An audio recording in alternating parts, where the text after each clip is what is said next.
So, welcome everyone to our lunch hour webinar. Thank you so much for making the time to join us. Before I do introductions, I want to kick off a little bit with housekeeping kinds of things. One is, I think it's important today to recognize that today is Veterans Day observed, and we're all just very grateful for those who have served in the armed forces, who continue to serve in the armed forces, and we thank them as well as their family for all that they have done for this country. So thank you.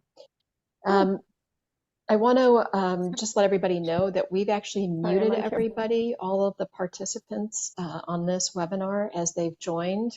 We're going to ask that you drop any questions in the chat as we go through. We'll have Kat, who's our Kat Donovan, who is our wonderful producer for this event. She will be monitoring the chat and will be interrupting us so that we can answer your questions as they come up. We're anticipating a number of folks to participate in this webinar, and this is just a way to have as many questions answered as we possibly can. So we might ask you to take yourself off of mute if we need some clarification around your question, or if you've got an idea or something that we want you to elaborate on.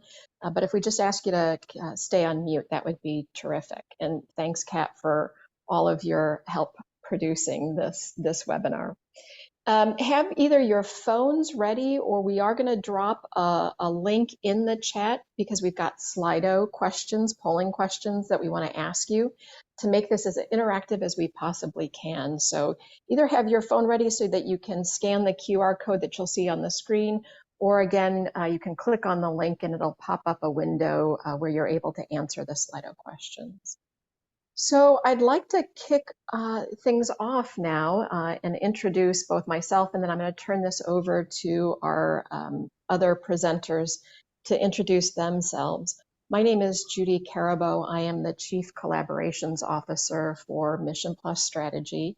I've been with the organization for about a year now. Have had a long career in the nonprofit community. Or in the nonprofit industry in a variety of social service sectors. I really became a proponent of partnerships and mergers back when I was the executive director for a domestic violence agency in the western suburbs of the Chicagoland area. And we ended up merging with our number one referral source. We didn't need to do this from a fiscal or financial perspective. This was really a strategic merger with our top referral source so that we were able to shift the kind of the burden of the coordination of a variety of services from the client to actually where it belonged, which was with the organization. So in Illinois, the domestic violence laws are so strict that to be able to collaborate with other organizations to provide services really fell on the client. And so in order to be able to streamline that, we really needed to merge with our top referral source to bring that all under one roof. And so that's really how I became this champion of collaborations and partnerships, and I'm just delighted to do that work now with Mission+Strategy. Served as executive director for some other nonprofits and really led organizations through some really challenging strategic planning kinds of, or strategic issues. Really was important to lead organizations through some strategic kind of challenges. I'm a licensed clinical social worker, so I think I always say that I've become a better leader and a better manager when I earned my clinical degree. So it's been a really wonderful blend to have learned the business side of nonprofits throughout my career, but also then be able to understand the program side, like I said, when I earned a clinical degree. That's a little bit about me. I'm going to stop sharing the screen so you can actually get to see our other presenters in a bigger shot. I'm going to turn it over to Toyin Ogun to introduce himself. Toyin, thank you for joining us today. It's really wonderful to have you a part of this. And I also want to thank Greg, who will introduce himself after Toyin. But I just want to thank Greg also for making time to share information today about communication and collaboration. So Toyin, I'm turning it over to you. Of course. Thank you very much, Judy, and welcome everyone. And again, happy Veterans Day, especially if you're a veteran on the call. Thanks for all you do to keep us safe. Someone who's lived in not so desirable countries where there's no democracy, I am very proud to be in this country, and thank you for everything that you do. Um, Toyin Ogun, I'm a recently retired global human resources executive. I spent 35 years in various industries, supply chain, retail. My very first job actually was with Amnesty International in London as a human rights investigator. So I packed up my for-profit bags, as it were, a year and a half ago, and I'm currently an adjunct professor of global human resources, as well as doing a number of things relative to serving on boards that are in my community that impact things around domestic violence, gender-based violence, and human trafficking. I live in Matthews, Alabama, on a farm with lots of goats, lots of cows, and lots of dogs. Hopefully, I've bribed them to keep quiet over the course of the next hour, and we'll have looking forward to having a really nice session. Thank you, Toyin. And Greg, would you mind introducing yourself? Not at all. Good afternoon, everybody, and thanks for hanging out with us. My name is Greg Peterson. I'm CEO of Keystone Alliance and Mission+Strategy, and just want to echo everybody's Veterans Day appreciation as well. Toyin, you should have gone last. You're way more interesting than I am. I'm a boring nonprofit nerd. I began toiling in the Chicago nonprofit field in 1995, working with the Illinois Facilities Fund, which is now known as IFF. And today, I am proud to be the leader of Keystone Alliance, which is a family of organizations serving adults with intellectual and developmental disabilities, as well as Mission+Strategy, which exists to help people find ways to build their capacity and strengthen impact through strategic collaboration. So let's get to the story. Sounds good. So I'm going to this is going to be a combination of like presenting from a slide deck as well as conversation. So we're kind of going to mix this up a little bit along with polling questions. But I just want to set context for a minute and ask our speakers to respond to a couple of questions. And Toyin, I'm going to ask you if you wouldn't mind responding to the question of how have you come at communication and mergers or partnerships, right? And I think that also includes this concept of change, because mergers and partnerships is nothing but a huge change management project. And speak about this both from your for-profit kind of background, but also you've done a lot of board service and have worked with on or been a part of boards of organizations that have merged, of nonprofit organizations that have merged. So speak about that from both perspectives, if you don't mind. Absolutely, Judy. And you use the word change management, which I completely agree with. Ultimately, it's about the employee experience or the stakeholder experience and how they feel as they're going through this change. And I will probably dimensionalize it into two buckets, to your point, profit and not profit. Even though they're trying to get at the same things, going through a merger and acquisition in a for-profit organization means I spend 80 to 90% of my time with the CFO. In a not-for-profit, it's usually with the CEO and other key stakeholders that have nothing to do with financials. So there's a sort of a big distinct difference there. But if I look at my for-profit experience, it really is about being, how do we approach it from an operation standpoint? And it's almost always about an operation standpoint. How are we going to run the business when we merge or acquire? What does the organization structure look like? What are going to be the roles and responsibilities post day one? What are the decision rights? What are some of the core processes? And those are the things, in my experience, in a dozen or more for-profit mergers and or acquisitions is where we've sort of focused our time. If you flip to the not-for-profit side, it's generally, to me, about culture and ways of working. So, yeah, it's because it's very mission focused. It's about aligning on what we stand for, being strategically aligned on whether what we stand for are the right things. and starting there, which is very different from sitting in my CFO's office looking at EPS and all that, what's it going to mean to the company. So that means management, looking at management practices, looking at the culture of the organization, looking at the values, looking at even the leadership models and how the leaders work, looking at the leadership shadow. So the CEO in that organization, and I'm proud to say I've worked with Judy, the leadership shadow she cast in the organization that was being merged was very different than when the organization took over, because the leadership model, the leadership shadow is important in terms of culture. And the last bit around the not-for-profit bit is around the working norms. How are we going to work together to continue our mission focus when we get this done? Underlying all of that is a robust communications plan. And I know we're going to talk more about that, but I think there's a macro, what I've used in the past is a macro plan, which is the big picture plan, a mini plan, which is by person plan, and a micro plan, which is by departments. So getting to the nitty gritty of engagement and communication then becomes, to the title of this session, becomes the currency, because we have to get that right.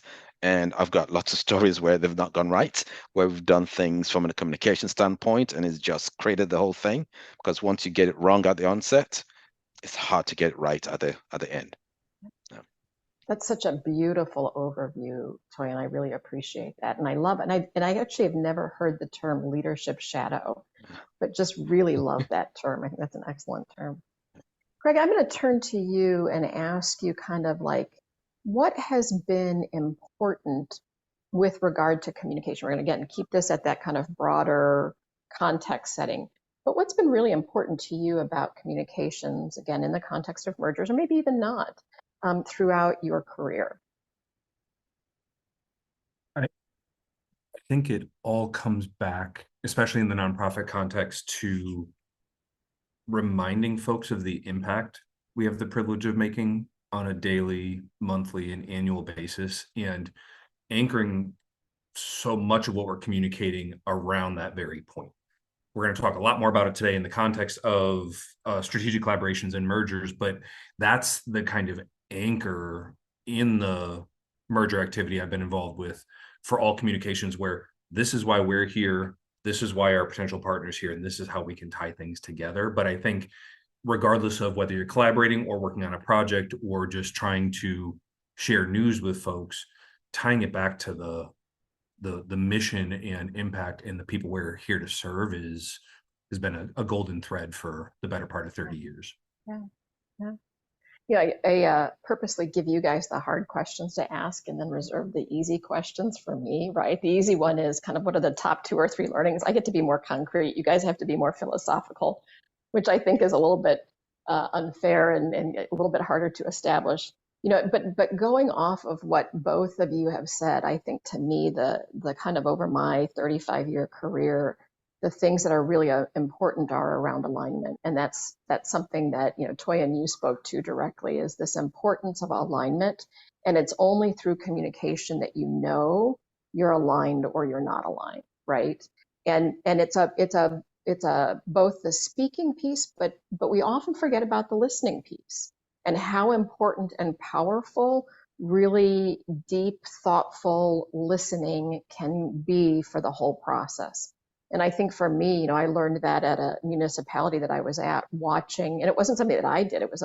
I learned this from somebody who modeled it so beautifully, was somebody who just would deeply listen to the community concerns. It could have been about a baseball field being built in the neighborhood, right? Just this deep listening to the community needs that we might not agree, like she totally demonstrated, we might not agree, but I will hear you and I will take your issues into consideration.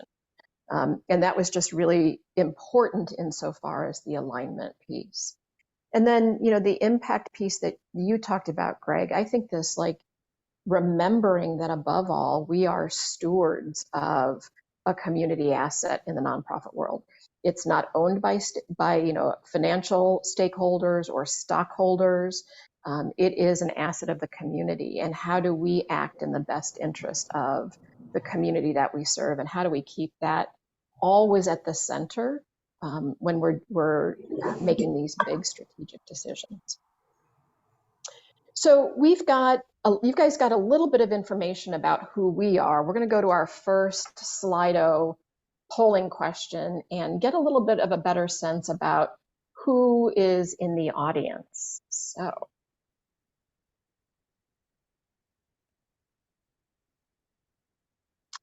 our first question, again, Kat's got the link in the chat. If you'd rather do this on your computer, you can also scan the QR code. But we'd love to know the role that you're in of the people who are in the audience with us today. It just kind of helps us maybe change our examples that we might talk about. It just helps us kind of tailor a little bit more about the presentation. So we hope that you hop on Slido and answer some of these questions for us. We've got 3 kind of questions we want to ask you guys.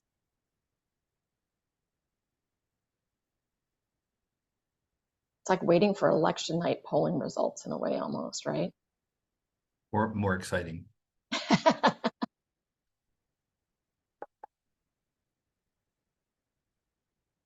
So it looks like we've got a majority of people in the audience who are, not everybody's responded yet, but we've got a majority of people right now who are in that executive staff leadership role, senior staff.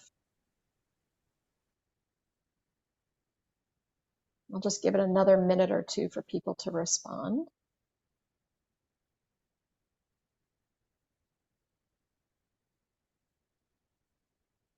It's really, I think, wonderful to see kind of that core leadership.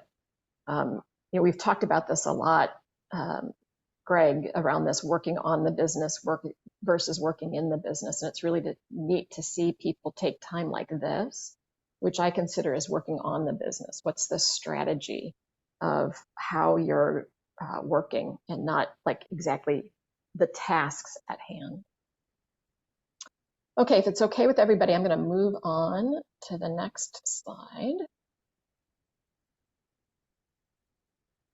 And if you could, this one is a text kind of response. There's no multiple choices. You can just actually type in the population that your organization serves. We'd love to hear kind of the different sectors that are represented on the call today. So just in a word or 2, describe the population that you're serving.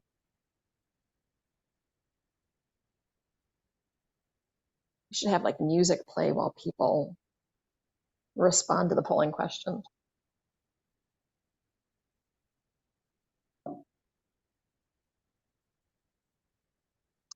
So a couple of folks, we've got several people from the developmental disability community. We've got somebody in the food insecurity area. A lot of folks from the developmental disability community. It's wonderful.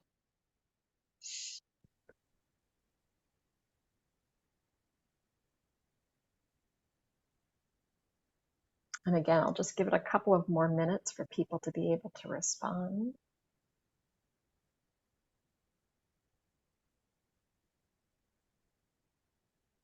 Wonderful. Someone in the Down syndrome community.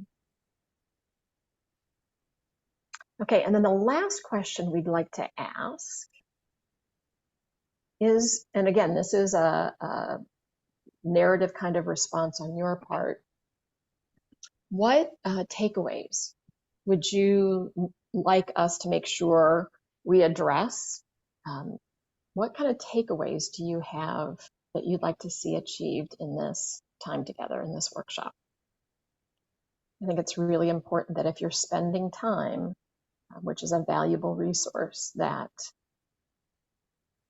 it is worth your while and that we're able to accomplish what you want to accomplish.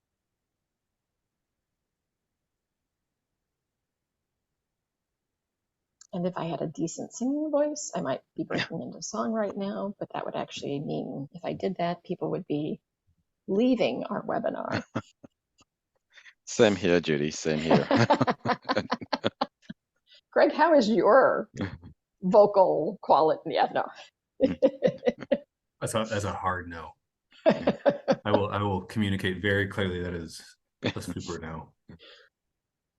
Okay, exploring the impact of communication on partnership, improve communication at the national organization. I really appreciate someone who wrote that one, and it was something that I neglected to say in the intro part. I think a lot of things that we're talking about here are not necessarily communication strategies that'll be just for mergers and partnerships. I think there's a lot of application in other kinds of areas. Any area where you might be dealing with change management, I think a lot of these kinds of strategies will overlay and make sense. Tips for improving communication plans to advance mission. Yeah, to your point, Judy, a lot of communication plans or strategies are transportable across several dimensions. So hopefully what we talk about today is something, if not used right away, can be used for something else in advancing their missions. And I'll give this just another minute or two.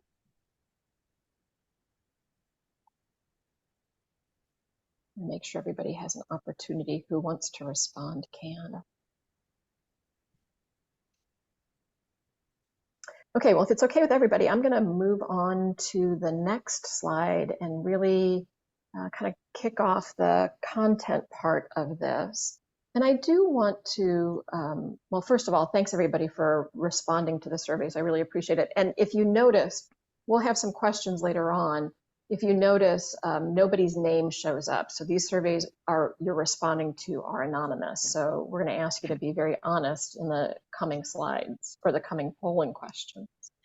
I want to take like literally a minute to go over this again to continue to set the context. I don't want to spend a ton of time here just because it's important for us to get to the communication piece. But this really is kind of like the broad roadmap for nonprofit mergers and partnerships. And I want to just qualify that I'm using the word merger in a very generic way. It's like the word Kleenex, right? We use the word Kleenex to represent pretty much any kind of facial tissue, whether it's Puff's brand or the house generic brand.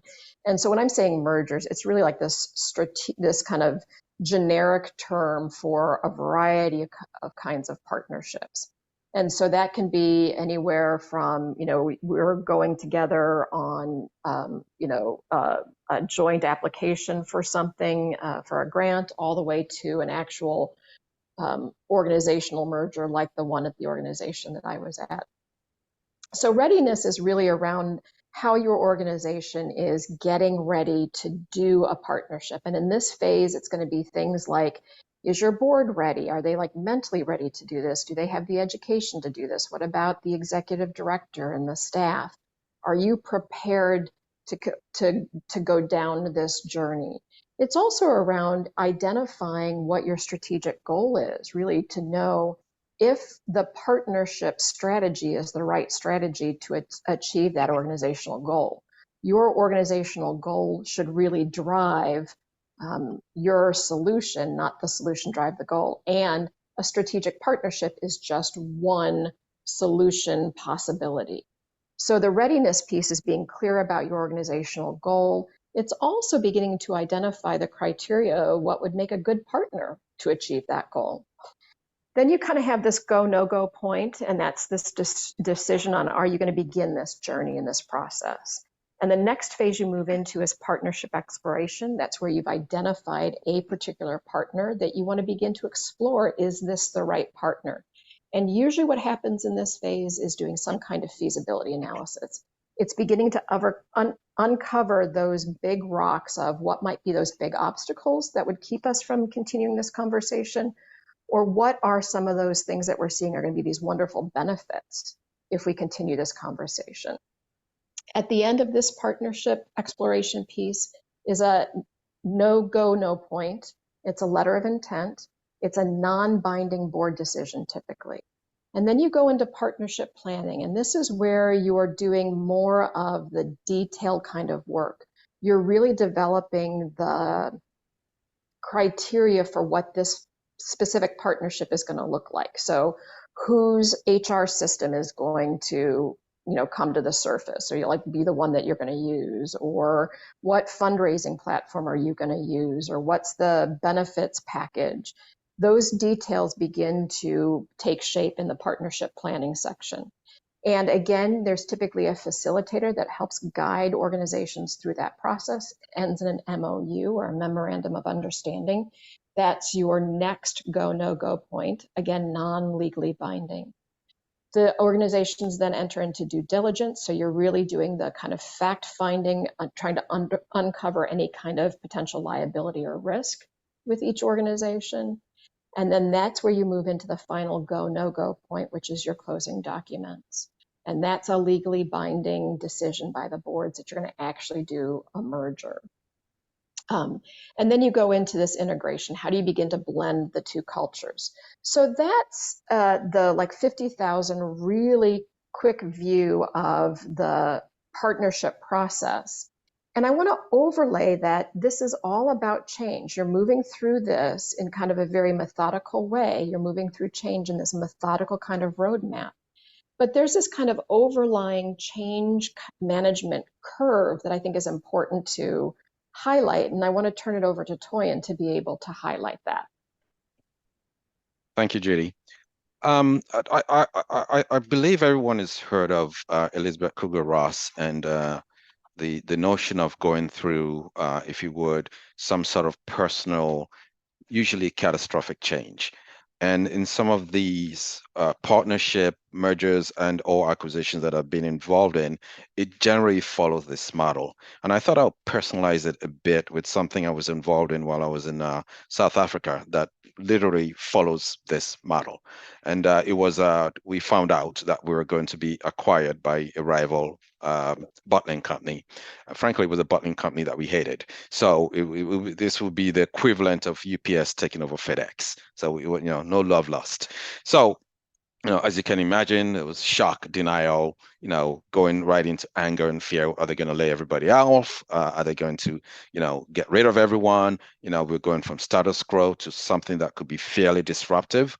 And, we started to communicate why we're doing it and what we're doing. And we got some level of quiet acceptance. And, ultimately, when we started to do the work of the due diligence and they started to meet with other members of the buying company, it was very much about, okay, how do we get on board this together? How do we have a commitment? Underlying all of that was really three buckets of things, is what I would call them things. One is around the status quo disruption, shock, denial bit was a lot of information and a lot of communication. And I'll go back to the macro communication strategy. There was a big picture. Here's why we're doing this. The micro communication strategy by person and the mini communication strategy, even going to their families and trying to explain to their families why we're doing this. Because ultimately, in the environment we were in Durban, there weren't a lot of opportunities, and the change did not just hit home for the individual specifically, it hit the community. So we had a number of communication strategies to really begin to delve into the how and the why. We also provided some level of emotional support, in the United States, we'll call it an EAP, but it was more of a communications hub. So people could literally go somewhere to get answers, because back then there was no internet. So people could literally go somewhere to get answers, and it was open 24/7. So there was somebody staffed there 24/7 to answer every conceivable question. And the last bit was providing guidance and direction. So one of the mistakes I personally made is I didn't have all the answers. There's an expectation that you will have all the answers. But if you don't have all the answers, when will you have all the answers? And I remember this very distinct, someone yelling at me in Afrikaans. I don't speak Afrikaans. So about, why don't you have all the answers? Essentially is what they were asking me. I learned rather quickly, if you don't have all the answers, have a process to get to all the answers, because ultimately this is a very emotional, touching thing. I'm going to lose my job. I may not lose my job. I may have a different job. What does that mean for me? And I started at the onset, it's about the employee experience. It's about the experience of the individuals who are in the organization, and understanding down to a micro level what that means by person is really the work. And I found out the hard way. And ultimately, we did this well. We worked with the South African government. We got everybody placed. But this was exactly the process we went through in order to get through that from a change perspective. And underlying all of that was a great communication strategy. It was slow getting there, but once it got there, people were engaged, they were committed, and they wanted to get on with it. Yeah, I think there's a couple of things, Toyin, that really are striking about what you're saying. One is that you identified the different systems impacted by this change, right? And it's not just the individual person, but you said the families. I mean, like there's this network of systems that are impacted, and being able to identify those and being very clear about your communication with each of those systems impacted by it. And I thought that was really striking. Precisely, Judy. We felt that was a significant win, because these folks would go home and their spouses would ask, "Okay, I heard on the street you're losing your job." So we would have community rallies where 300-400 people would show up to really then explain and re-explain. And I recall, I knew we'd hit it when we had a community meeting and only 5 people showed up. Yeah. I knew we got them. Right. Now they understand why we're doing what we're doing. Yep. And so.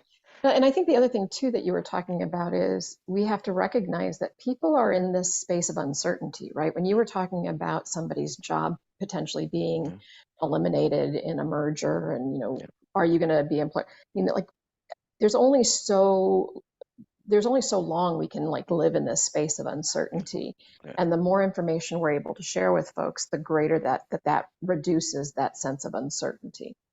Precisely. I mean, ultimately, when they say enough is enough, I now have the message fully embedded as a tattoo somewhere in my head. Then you've got them. And it doesn't start well usually, because ultimately nobody really wants to be disrupted. Nobody wants to be in this change curve. I mean, that's just human nature.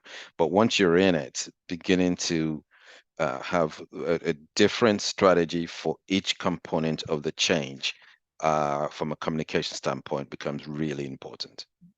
Well, and that's a perfect segue into this question that I want to ask both you and Toyin and Greg. Is first of all, what makes something effective communication, and how does that influence each phase of that change curve?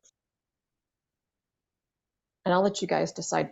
Greg, I was just going to say, I'll let you guys decide who wants to go.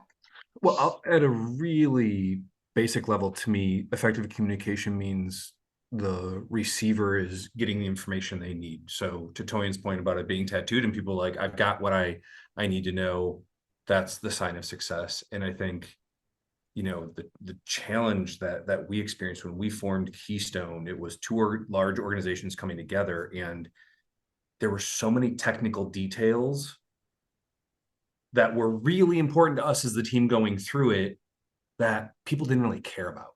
They were asking the question, what about me? Where do I fall in this? And I'll talk more about many of the mistakes that we made, but it was emphasizing kind of the wrong category of message to many of the audiences, frankly.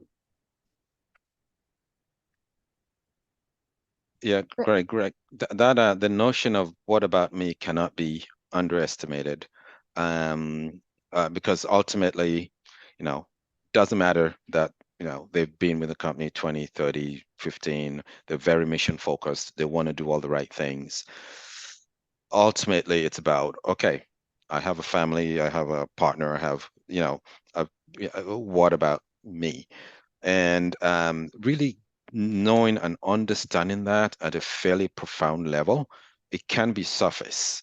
I mean, there's, sitting down with each individual or each department or each group of folks and having real discussions around what this means. and getting answers, because part of this is, okay, you got to get more questions than you have answers. You've got to build a question bank. And if the questions don't supersede the answers, then there's a missing gap. There's got to be a lot more questions, and we've got to be able to respond to those questions and build on that in a question and answer bank. As both of you guys are talking, I'm reflecting on my experience of the merger with this domestic violence agency and our #1 referral source. And in a way, as I think back on that, I'm like, the process part was the easy part, right? Like there was a system, there were steps that was easy to kind of figure out, which is the better system to use. Like the process piece was the easier and probably more of the safe space for me. Where I struggled was the people piece, right? And for me, it's this like fear of conflict. And conflict is going to happen when you have change. And so that was harder for me to do. And I actually had to force myself to be in that we're going to have one-on-one conversations, or we're going to have town hall meetings. And I'm going to put myself as the leader of this organization and leading this change process in this uncertain space and uncomfortable space of having these questions thrown at me that I may or may not have anticipated, and how do I respond to those? And that's really hard and really uncomfortable. And people need to come first. People need to come first in the process. Yeah. And I believe that's, go on, Greg, please. If you don't mind, I was just going to ask Judy a question, and I'm going to be the. Oh, wait a minute! That's not how we planned this. Yeah, sorry, but just to this point, there's sensitivity throughout, and it all orbits around this concept of what about me. And in your case, I can see a number of sensitive conversations with your board and your senior leadership team when it's like, hey, we're going to go and find a partner to ultimately acquire us to remove these obstacles. And I'm just curious how you address those kind of sensitive bits in that particular context. Yeah, I guess it was both a personal journey and an organizational journey, right? It was my own personal journey about getting more comfortable with conflict that played out in the organization, if I'm really honest. I don't even think, Toy, and you and I have talked about this actually. But we actually spent time as an organization getting more and more comfortable about having difficult conversations. We actually, the leadership team, and this didn't happen at the board level, but the leadership team did a book club together around the book Crucial Conversations, and really began to not just like study it and know it academically, but held ourselves accountable to actually doing it. And so it was both a personal and an organizational journey to have those individual conversations and begin to kind of spread throughout this organization that we are going to have these difficult conversations. That's really what is respectful in a relationship, is the difficult conversations. Am I like, okay. Of course, nailed it. Thank you. So I'm going to actually, so we're talking about. And Judy, because you're so humble, I just need to add a couple of things you did. One is this notion of recognizing early on that there may not have been enough engagement on communications. And as you recall, you rapidly course corrected and started the one-on-one discussions. You really had your, and part of your competence as casting this leadership shadow is understanding where the gaps were in the organization, because you knew your folks down. You knew your folks, and you understood fundamentally there was a gap, and then begin to reconstruct a communications plan by audience. You did a great job of audience segmentation, what they needed to know, what they had to know, and what they're going to hear in the near term future as we went through that process with a family shelter. Yeah, and this does get a little bit off topic, but I think to what you're saying, Toyin, it is being able to create space in the organization at the board level, as well as the staff level, that's willing to make mistakes, do it publicly, acknowledge it, and then how that gives you the space to course correct, right? Correct. Well, and if I can just build on that, I think that there's a lot of work involved in any collaboration. And it's more work than you have in whatever your day job was before you made the decision to collaborate. And in the nonprofit space, you can get analytical and think, well, if we're collaborating and doing it the right way with the right goals, there's a major return on that investment of effort in the form of expanded impact, more sustainability, so on and so forth. But there's a lot, many steps to this, regardless of whether you're working with somebody to guide you or not. And in our case, we had a communications plan, we had audiences, and we underinvested. It's not whether you're spending time, it's how much are you investing in the communications element of it.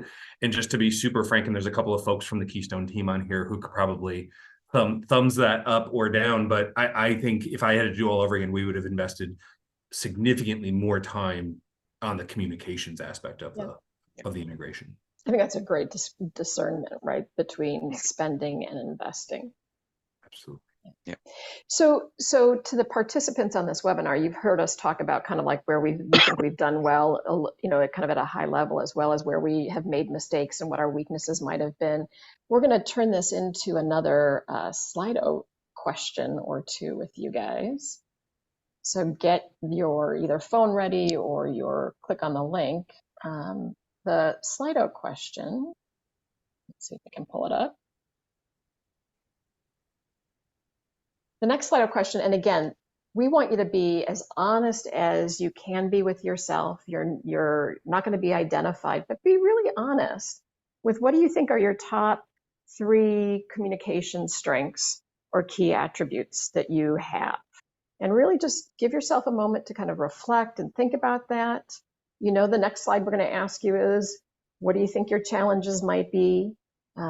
We all have strengths and weaknesses, but would love to know what your strengths are insofar as communication, and really take stock, take note of this. I think that's important. So we've got keeps changing. It's good. I was going to say, Judy, while we're waiting, we need to approach Slido for a sponsorship for our next fundraiser. That's a good We're giving idea. you guys all kinds of free advertising. It's great. So positive, supportive language, that's huge. It's huge. Effective listening, embracing difficult conversations, giving and receiving constructive feedback. And I think it's important to take note of what your strengths are, and then also what your weaknesses are, so you know where the gaps are that you need to fill, and who on your teams, being board and staff, can help augment those strengths and weaknesses. I know for me, it was really important to hire an executive coach to help hold me accountable to having difficult conversations, because that was a weakness for me. That was an area where I wanted to step back and not lean in. I don't know, Greg or Toyin, as people are responding, what you guys would say would be, each give me one of your strengths. I'm waiting for the weaknesses slide. Well, I think one of mine, and it will go down to balances of digital and in-person communication, slash gamification. I think people, because I'm working on one now, and we're going to use an app, and we're going to gamify our communications. And people love playing games. People love, I'm probably the only one who doesn't play a game on their phone. People love, games, and using that, gamifying it in a way that engages people again. Segmenting the audience, understanding what the audience needs, and if it's gamifying app around comms, that's something I think people would enjoy, and actually engage them in a way they want to be engaged, in order to get communications out. So it could be like a quiz maybe on. It could be a pop quiz with $20 gift certificate. Yeah, cool. If you get eligible for a prize. Yep. It's a way to test our communication strategy and also engage the audience. And you get a $20 gift certificate right before Christmas. That's not all bad. Not all bad. Yeah, that's great. That's great. Okay, let's move to the next one, which of course, like I already teed up, is going to be, what are your weaknesses? This is the slide you were waiting for, Greg. So I'm going to let you answer. What do you think was one of your communication weaknesses? There's a couple few, but again, going back to the Keystone process, for those who, let me just explain it quickly. one organization had a retiring CEO. The other organization was approached to merge. And by merge, in this case, it was like merge, let's create a new corp. Variety of reasons we didn't want to do that. So what we did is we created a new parent company that was doing back office and other functions for the org. So there was a lot of this technical information, and we got so hung up on those layers of the what and more of the how, we lost track of the why in many cases, which again was about mission sustainability. And then we also minimized impact on folks, because change is difficult regardless of whether it's small, medium, or large. And in our case, Glenkirk was staying Glenkirk, Search was staying Search. And it wasn't like we're reducing headcount by 15% and here's your, mug to take with you. But we still, it was like, things are going to be the same. Don't worry about it. We'll be in touch. And I'm vastly oversimplifying, but there was much more could have been said there to bring people along. Yeah. Yeah. It almost seems like it fits the vague or ambiguous communication on the polling. Yep. Yeah. Yeah. I really appreciate everybody's honesty in their reflection on this survey. I think it's just, again, like, how do you, in a way, for example, on the ineffective listening, how do you slow down the conversation so you're creating space to listen and not listen to respond? It's like listen to understand, not listen to respond. So thank you for your participation in the survey. I want to move to the next slide and actually turn it over to Greg, if you guys don't mind, to talk a little bit more about the kind of different areas of communication. It's yours, Greg. I did a bad job of setting this up with all the trash I just talked about myself. But so everybody here, I'm presuming, can read. And so I think that the through lines in this are the mindfulness begins not only with the culture, but also with yourself as a leader and or a teammate, or however it is that you're involved, because you're sending and receiving throughout this process. And that was what kind of spurred the question I asked earlier, Judy, about the sensitivity to those initial conversations, because it's tricky regardless of where you are in the process. And so it's really, how ready are you to engage in these communications, and how ready is your culture to do that? Just talked about listening to understand versus listening to respond, but also kind of dialing it to your audience and making sure that the channel and means of communication is sufficiently effective. The willingness to have difficult conversations. Again, this was the one where I think we could be accused of kind of minimizing. And in hindsight, it was a big change, but again, nobody lost a job, but that wasn't the point, right? And I would say the other aspect of this one is, if you think you see a surprise on the horizon or something that could be difficult, move it to the top of the list.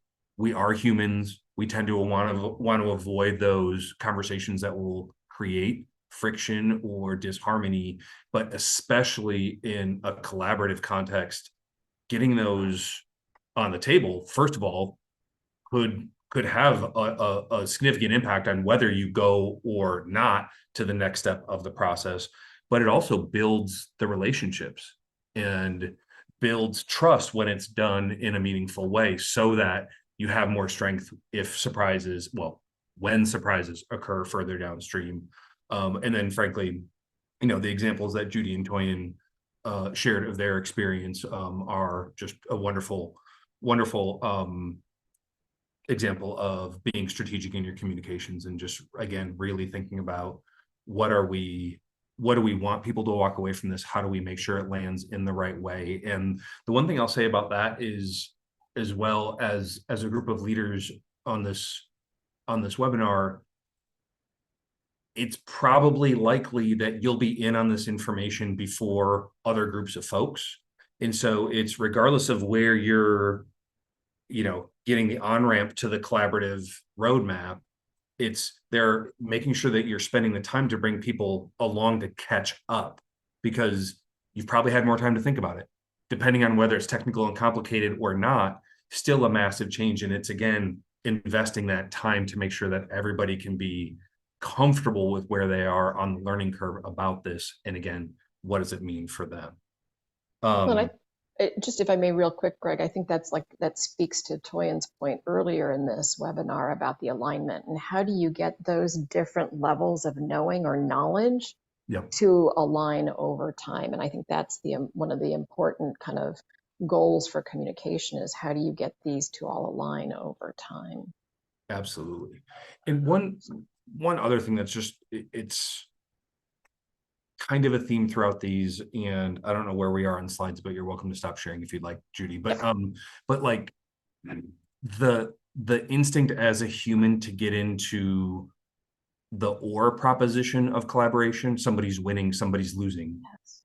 What's happening here? And it's trying to shift it over to the and that was, again, it's human nature. And if I could go back in a time machine, we would address those points super head on. Whereas we tried to deal with it more on a meta level of saying, look, we're all together. This is how it's going to work. Here we are. Whereas people were walking away from these conversations saying, oh, we totally won. We're going to be the winners in this. The good news is both organizations walked away feeling that way. So maybe that's a positive, but it wasn't really the dynamic of collaboration and cooperation we were looking to achieve. But it's just, again, it's human nature. And in the merger that or acquisition that Toyin was referring to, when you have the acquiring and the acquired, the dynamics are obviously a little bit different. But again, there's just that nature to know, where do I stand, and people want to be in first. So it's trying to draw people together versus give them opportunities to be apart. Yeah, I couldn't agree with you more, Greg. Especially, and this goes back to the difference between a for-profit and a not-for-profit. And there's a term I've used in the past that, in a not-for-profit, there shouldn't be a victor or a vanquished, because ultimately it's about the mission. What is the mission? There can't be a bad mission. If there's a bad mission, then that's a whole other discussion. If it's a mission about uplifting the community, there can be a victor and there can be a vanquished. So how do we begin to craft that as a message? And it goes back to this slide Judy first initially shared, which is the preparedness bit, and doing all that work up front, again, down to a very micro level. Here's why we're doing it. Here's how it's going to impact you, and here's what it means for the community, and our mission becomes really, really important. And one more thing I thought I should point out that I've found out is, and we all have this, we have opinion leaders in our organizations, people who rightly or wrongly have a strong point of view that permeates, again, rightly or wrongly, through the organization. And going back to audience segmentation and understanding who those folks are, and spending a disproportionate amount of, using Greg's term, investment time with them to really understand their concerns, because we want them to amplify this, and we want them to amplify the good, not their own self-adjudicated view of what this merger is going to be. So, really understanding who those opinion leaders are and spending time with them, investing time with them, I think is also part of what would make a good communication strategy going through this work. We're going to shift to the roadmap again and kind of talk about really concrete recommendations for communication strategies for each phase, because we've only got about remarkably 10 minutes left. But to your point, Toy, and I do remember for the merger with the Domestic Violence Agency, or for the Domestic Violence Agency, you had led the committee from our organization's perspective. You led the board committee, but we had recruited our number one naysayer to be a part of that committee. I think to do just that, right? And he ended up becoming one of our biggest champions for the merger in the end. And I think that's just really, it's not about trying to distance or vilify that person, but how do you welcome that person in? Precisely. Okay, so I'm gonna unfortunately skip a couple of slides, and we're gonna go towards the end of the presentation. Sorry if I can move this along here. I didn't know I had little highlights there for you, Greg. But I do want to move to this and ask you guys to talk specifically, like what are very specific concrete things you did in the readiness phase of, any kind of merger that you guys were a part of? What are some things that you want to make sure that the audience like walks away with, tips, strategies, ideas? So I do think again, in the spirit of people before process,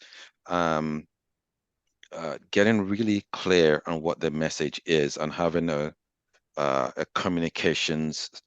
strategic communications plan by audience, by milestone, and doing that all the way up front, which is very different from for profit world. We do that after we've made sure that the shareholders will be happy with whatever the acquisition is going to be. So there's a template that I've used in the past that's very specific audiences, very specific messaging, and by audience, and test it, roadmap it with maybe a couple of opinion leaders. And I think that's critical.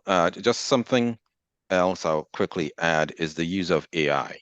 And I'm actually going to try it with the comm strategy I'm working on for what I'm doing now, and testing AI using the organizational culture as the denominator. So here's what I'm trying to communicate. Here's what the organization culture is. How do you think it's going to, how they're going to react to it? I haven't used it before. I'm going to try it, but Brilliant. It's out there. Might as well try it and see what happens. Yeah. Use all the That's resources. fantastic. Yeah, that's a great idea. I want to be on a Zoom sharing your screen for that one. Yeah. I would say in readiness is being super thoughtful about who is included in the discussions and why. And you get to this kind of what I consider kind of a Goldilocks zone problem. You want to get people in when you know you've got something to discuss, because again, this is sensitive. It can be change, it could be upsetting. So you're not spooking people unnecessarily, but you don't want them to feel like you brought them in too late.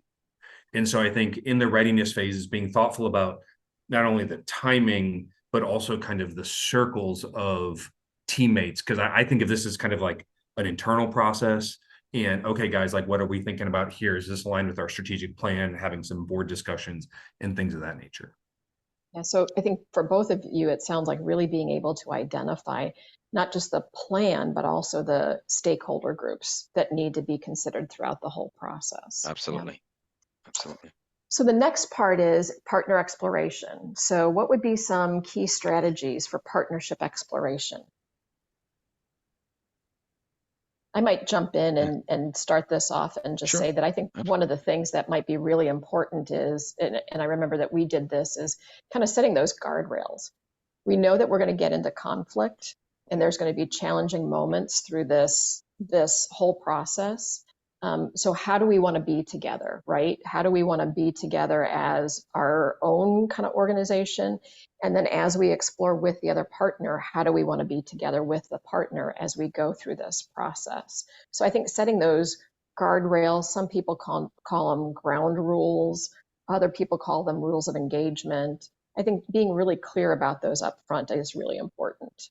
Yeah, completely agree, Judy. And that can't be something that's surface level either. They can say, yeah, I agree. It's invest, using Greg's word, invest the time in making sure they truly understand. Yep, agreed. Greg, any thoughts about what you would do in partner, like any communication strategies in partnership exploration? I think it's just, and I'm mindful of time, but the only thing I would add is now you're together with whoever your potential collaborator might be, staying focused on the collective goal. What are we coming together to accomplish? I think a lot of times it's, what's our structure going to be? How do you want this to transactionalize? And it's like, that form follows the function of the impact we're looking to achieve and the goal we're looking to address. Agree. And then partnership planning. What would you guys say would be some key strategies with regards to planning the partnership? Now you're into the nitty-gritty and the details. On this one, if I can just jump in first, I think this one to me is almost more of a result of the first two phases. If there's not a lot of surprises, i.e., you have gotten the stuff that you think might be difficult on the table as early as possible, this hopefully has a smooth feel to it. But I think again, it's the investment of time, but also making sure that you're being frank. And this is when you're starting to get into matters of who's the surviving executive, even though the victor and vanquished is not an objective of this, but there's a lot of those kinds of whose name is still on the front, all those sorts of things, and just getting those addressed in an orderly way so that you avoid the surprises and conflict. Agreed. And the only other thing that I want to add is I think there's this emotional piece, right? And Toyin, you showed that in the change curve. But how do you move people through? It's a grieving process, right? And I do remember for our merger, we really had some time to talk about how this was emotionally at the board level, because relationships were changing, right? The board wasn't going to be coming together like they had been in the past, and there were really strong friendships that had formed. And so how do you grieve, and how do you make benchmark times and events to be able to grieve, like getting together for a meal and marking, different points in the process. So I think being mindful of the emotional piece is really important at this juncture as well. Yeah, and just a quick thing, the two-way feedback channels is part of the multi-channel, should be part of the multi-channel strategy, even if it's a brief 2-question survey. And using that as, again, we've got to generate more questions so we can have more answers to close the communications gap. So like surveying, you mean like the stakeholders? The stakeholders, yeah. How do you think we're doing? What you need to know? What don't you know? Perfect. Simple. Perfect.